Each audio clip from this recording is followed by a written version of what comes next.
Brought to you by Agilus Diagnostics. Health test की बात आती है तो मैं भरोसा करता हूं India largest diagnostics company Agilus diagnostics. खुद को टेस्ट करते रहो। संकट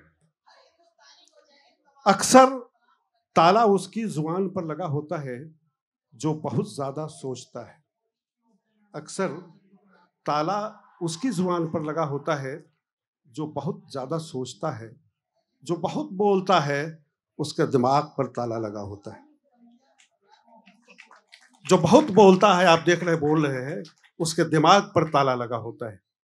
संकट तब बढ़ जाता है जब चुप्पा आदमी इतना चुप हो जाए कि सोचना भी छोड़ दे। यह हमारे समय में संकट पड़ रहा है कि जब चुप्पा आदमी इतना चुप हो जाए कि सोचना भी छोड़ दे और बोलने वाला ऐसा शोर मचाए कि उसकी भाषा से विचार ही नहीं शब्द भी गायब हो जाए।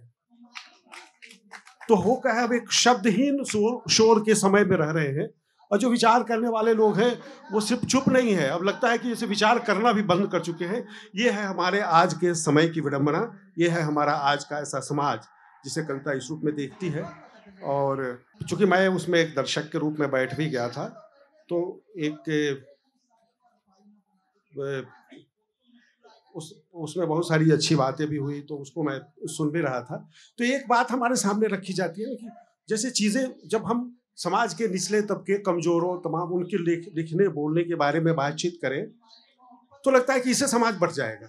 यानी हम जैसे चला रहे हैं अत्याचारों का एक बड़ा वैश्विक वातावरण तैयार करने की कोशिश हो रही है कि आप इस अत्याचार को सहिए, इससे समाज सुव्यवस्थित रहेगा, शांत रहेगा।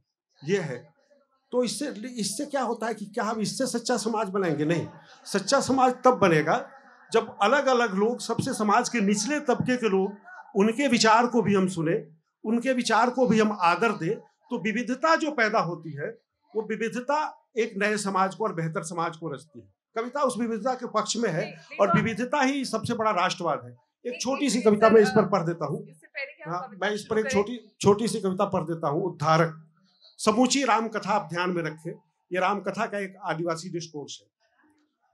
हम तुम्हारा उद्धार करेंगे, जिंदा रखा तो जूठन खिलाकर, पांव धुलवाकर तुम्हारा उद्धार करेंगे। जिंदा रखा तो जूठन खिलाकर, पांव धुलाकर तुम्हारा उद्धार करेंगे। मार दिया तो बैकुंठ भिजवाकर, तुम्हारे वंशजों को अपना भक्त बनाकर तुम्हारा उद्धार करेंगे। और किसी आफत विपत बेला कुबेला ठौर कुठौर में तुम्हारे जूठे बेर खाकर भी तुम्हारा उद्धार करेंगे। तो ये भी एक पक्ष है अपनी संस्कृति और परंपरा को देखने का।